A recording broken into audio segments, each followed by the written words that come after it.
I found an insanely concerning note in the back of my boyfriend's cabinet claiming that he won't clean and won't listen in our relationship, and considering he hadn't found it in the 5 years since they have broken up, I'm inclined to believe her.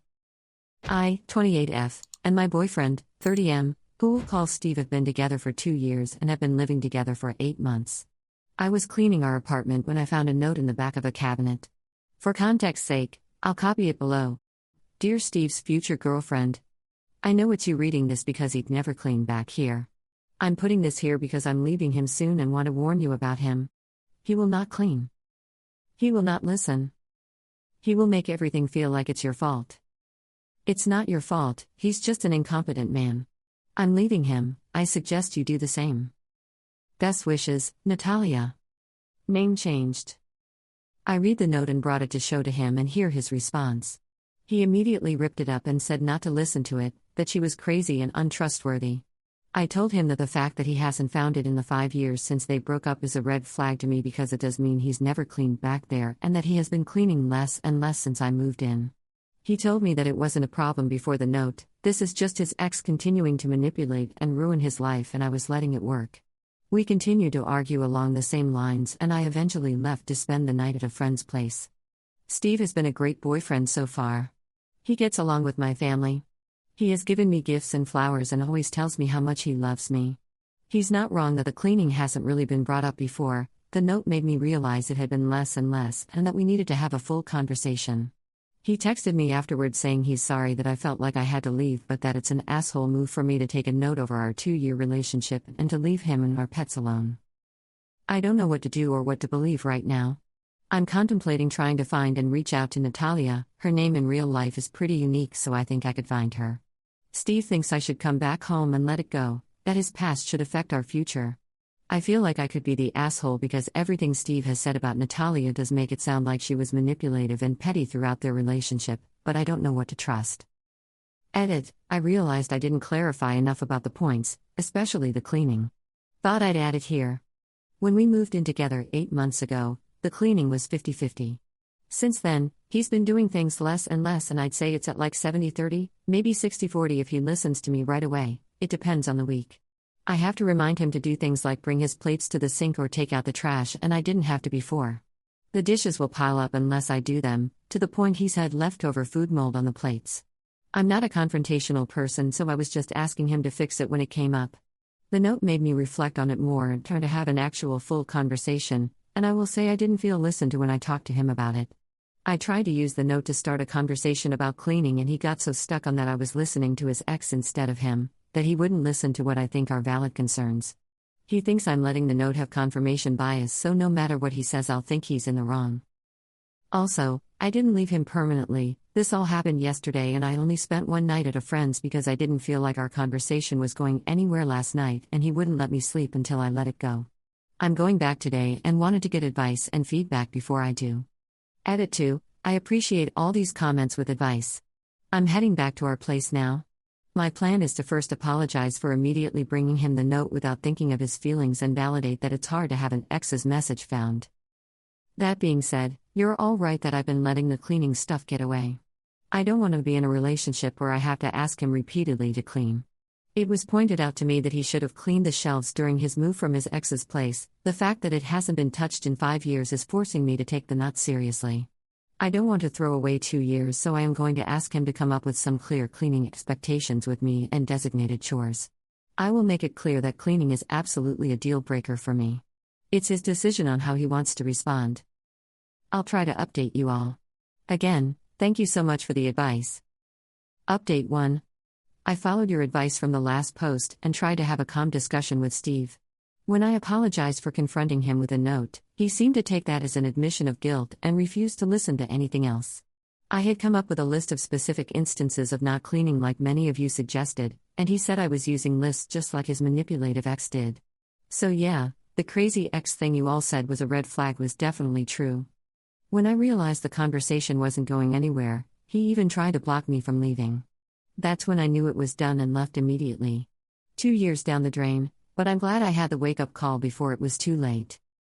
I will let him cool off and then will ask my brother to come with me to grab my things while he's not there. He has a strict work schedule, so I think it'll work out. I am planning on leaving a note there, but probably a little longer with the advice to not show it to him. I'm leaving it in the exact same place, so if he doesn't learn his lesson about cleaning, it'll come to haunt him. All he has to do is clean. The biggest surprise out of all of this is that I didn't reach out to Natalia, she reached out to me. Apparently he borrowed his friend's phone to call her, screaming that she's ruining his life still. The fact that she blocked him and he still had her number memorized just further confirms he was the crazy ex, not her. Natalia found me on social media and wanted to make sure I was okay, and was especially concerned that he'd gaslight me like he tried with her. I thanked her for leaving me the note and saving me time. We scheduled coffee for Thursday afternoon. I wanted to thank you all again for the advice, especially the person who posted the Love is Respect website. I took the healthy relationship quiz after our conversation and it wasn't great. You called out how he was weaning me into an unhealthy relationship so well. For now, my friend said I can stay until I find a new place. I have emergency savings and a decent job, so I'm in a privileged place when it comes to this messy breakup, and I'm just trying to feel grateful for that. Update 2. As you can tell by my original post, I like to do things right away. It was definitely a mistake to bring him the note right away, but doing the things I did this morning right away was not a mistake, as it allowed me to save my pets. First, I want to respond to the comments saying I broke up a 2-year relationship over a note and chores. No, I broke up a 2-year relationship because when I tried to come up with solutions to an unequal situation, his response was to yell and try to convince me there was no problem except me. The final straw was when he physically blocked me from leaving the house after he was screaming at me. That is not okay, and no one should stay with a man who responds to conflict like that. The actual update: I wound up texting the post to Natalia last night and she thought it was great. She, like some of you, asked me about the pets. For context, one of the things Steve and I connected on was our love for little creatures. It's why I thought he was such a great guy, because if he could take such intricate care of his lizard, he could do the same with me. I was very wrong. He has one lizard he bought before me, and then we bought 2 frogs together. I have a snake I brought with me when I moved in. I was planning on waiting until he cooled down to go grab my things and the frogs and snake, thinking he would never hurt them, but Natalia changed my mind. She said he could get destructive when he's mad and was concerned about the safety of my little guys. I immediately knew I couldn't wait until later this week and reached out for a meeting with the landlord for early this morning. I wound up FaceTiming with Natalia last night and we had a long discussion. Natalia is a lawyer and told me that in our state, landlords are required to let me get out of the lease I signed in cases of domestic violence. She also told me that his yelling, gaslighting, and refusing to let me leave are all types of abuse. It's definitely hard for me to sit with that, but the Love is Respect relationship quiz helped me also realize that a bit more last night. Apparently his constant messaging and control over what I wore and when were signs of abuse too. Anyway, this morning Natalia volunteered to come talk to the landlord with me alongside my brother. As soon as he heard the word lawyer, he was on top of it and said I could break the lease, but would still have to pay for all of August even though I'm leaving 3 days early. I felt like that was fair. He also messaged Steve to say the apartment needed to be empty for emergency maintenance all day today so I could pack my things. Steve messaged back that he was at work all day and wouldn't be home until 6 p.m. When I got into the apartment, it was a mess. He had broken my dishes that I had brought with me on the ground and left the shards laying about. My clothes were ripped up and scattered around our room. It was disgusting and heartbreaking. He left his lizard alone, but opened the tank doors for our frogs and my snake. Luckily the frogs were still chilling in their enclosure, but my snake had gotten loose. This made me the most mad, as she could have gotten cut on the broken plates. I feel so fortunate that she was just hiding in the closet corner and I was able to pack her up safely in her enclosure again. All my things are packed and I'm writing this as my brother drives me back to my friend's house right now. Natalia told me that she actually left 3 notes, one in the cabinet, one on the underside of the vacuum, and one in the crumb catcher of the toaster. While we were there, we checked to see if the notes were still there. The one on the vacuum was, but it looks like Steve did clean out the crumb catcher at least once in the past 5 years. He never told me he had already found a note in our conversations, so it caught me by surprise. Natalia and I left the vacuum note as is and replaced the cabinet one. I wasn't comfortable leaving my name on a new note, so my addition was a handout on healthy versus unhealthy relationships and a QR code to the quiz that woke me up. I'll put it in the comments. I'm not sure if I can have an outside link. Natalia said if he didn't find the notes in those 5 years, especially after the move, he probably won't find them again. I'm inclined to agree, especially given he did find one but then didn't even clean the rest of the house to see if there was any more. Steve doesn't make sense to me, and seeing the state of the apartment really woke me up to the fact that I have no idea who he is. The Steve I knew would never put animals in danger, but I don't think I really ever knew Steve. To the people saying it's pathetic that I broke up my relationship because of chores and Reddit, I encourage you to reflect on the subtle ways that abuse starts. This Reddit thread woke me up to it and gave me the resources to get out safely before it got any worse. I also made an appointment for a therapist. I'm very lucky that my job has good insurance, so I should be able to work through this relationship, and I'm hoping to focus on boundaries and my people-pleasing habits so I never find myself in this situation again. To the people wishing that Natalia and I would get together, we had a good laugh about it. Natalia is engaged to a wonderful man who cleans, listens, and reflects. She said there's a phenomenon that when people break up with their awful ex, their soulmate can quickly follow. I'm hoping that's true. Regardless, I do think I got a good friend out of this, especially since Natalia is a snake mom too. This is my final update. I hope if you learn anything from my experience, it's that abuse doesn't start right away. First there's love bombing, gifts, and pretty words. And then slowly, they test how much you'll put up with. You should never have to put up with anything, especially moldy freaking plates. Update 3. 19 days later. I haven't posted in a while. I don't know if anyone will see this, but I wanted to get it off my chest. I'm hoping this isn't too rambling. I'll go in chronological order. When we went to his apartment, I took pictures of all the damage. Natalia told me I could press charges as I wanted. She couldn't represent me due to conflict of interest, but that she'd find me someone good. I didn't want to at first. Then I saw a comment saying making a report can create a record that would help a potential future girlfriend be believed if something happened. Natalia saved me. I wanted to do the same. So a couple days later I pressed charges. The police went to interview Steve and the landlord. The destroyed apartment combined with police was enough for the landlord to evict him. So basically, by destroying my things, he destroyed his life. I work as a physical therapist, and my boss was nice enough to give me a week off after it all went down. I was able to find a new place, although it's a bit more expensive. When I went back to work, Steve was parked in the parking lot.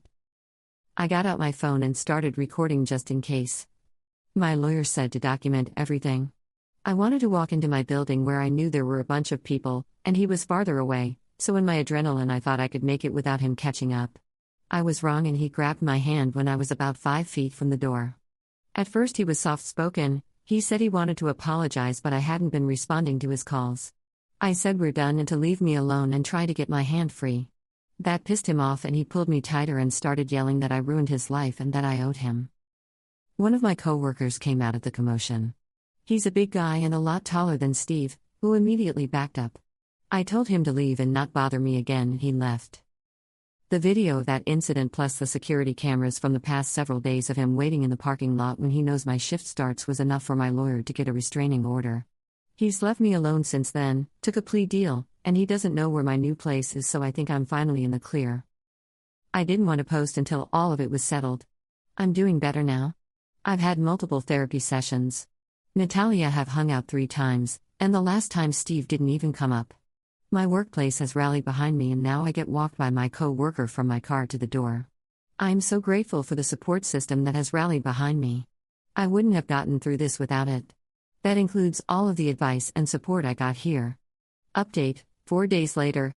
A hidden note from my boyfriend's ex helped me get out of a bad relationship, and now I have a restraining order. One last update. I read this quote that said many survivors have been motivated to heal by the courage of other survivors.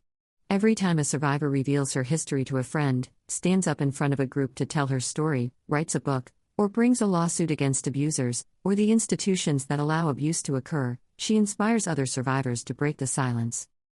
This stuck with me so much, especially after seeing the comments of people sharing their experiences or realizing that they needed to evaluate their relationship. So I wanted to post this here, just in case my story can help another person the way that Natalia and you all helped me. I haven't posted in a while. I don't know if anyone will see this, but I wanted to get it off my chest. I'm hoping this isn't too rambling. I'll go in chronological order. When we went to his apartment, I took pictures of all the damage. Natalia told me I could press charges as I wanted. She couldn't represent me due to conflict of interest, but that she'd find me someone good. I didn't want to at first. Then I saw a comment saying making a report can create a record that would help a potential future girlfriend be believed if something happened. Natalia saved me. I wanted to do the same. So a couple days later I pressed charges. The police went to interview Steve and the landlord. The destroyed apartment combined with police was enough for the landlord to evict him. So basically, by destroying my things, he destroyed his life.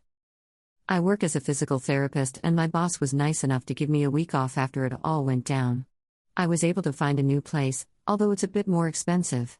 When I went back to work, Steve was parked in the parking lot. I got out my phone and started recording just in case. My lawyer said to document everything. I wanted to walk into my building where I knew there were a bunch of people, and he was farther away, so in my adrenaline I thought I could make it without him catching up. I was wrong and he grabbed my hand when I was about 5 feet from the door. At first he was soft-spoken. He said he wanted to apologize but I hadn't been responding to his calls. I said we're done and to leave me alone and try to get my hand free. That pissed him off and he pulled me tighter and started yelling that I ruined his life and that I owed him. One of my co-workers came out of the commotion. He's a big guy and a lot taller than Steve, who immediately backed up. I told him to leave and not bother me again and he left. The video of that incident plus the security cameras from the past several days of him waiting in the parking lot when he knows my shift starts was enough for my lawyer to get a restraining order. He's left me alone since then, took a plea deal, and he doesn't know where my new place is, so I think I'm finally in the clear. I didn't want to post until all of it was settled. I'm doing better now. I've had multiple therapy sessions. Natalia have hung out 3 times, and the last time Steve didn't even come up. My workplace has rallied behind me and now I get walked by my co-worker from my car to the door. I'm so grateful for the support system that has rallied behind me. I wouldn't have gotten through this without it. That includes all of the advice and support I got here. Update 5. 15 months later. I doubt anyone still cares, but I remembered this account and wanted to give you all a final update. This whole situation changed my life. It was hard to go through, but the advice I got helped me get safe and build what I have now. It gave me a newfound appreciation for community and a low-key addiction to this podcast lol. After my ex confronted me in the parking lot of my work, I didn't feel safe and wound up moving after getting a job in another state around a month later. Everyone who said the worst man predates your soulmate was right. I moved a block from a library and the librarian wound up asking me out. I was nervous at first but he seemed so sweet, so we met up in a public location. We've been together since and I didn't know it could be like this. He does the dishes anytime he's over. The other day, I noticed I was almost out of granola. I internally added it to my list, only to find a new bag the next day. He noticed and just bought it unprompted. He cooks for me and still does the dishes after. He's raised my standards and still insists he's doing the bare minimum. Raspberry is doing good. The move was stressful but she settled in and I got her an even bigger enclosure as a reward for surviving. My new man and her boop noses. I love it. Natalia and I will occasionally send TikToks to each other. That's really the extent of it. I know a bunch of people wanted us to be besties, or even date lol, but unfortunately, we just remind each other of what we want to let go too much for that to happen. As for Steve, besides the temporary restraining order, not much more with me happened.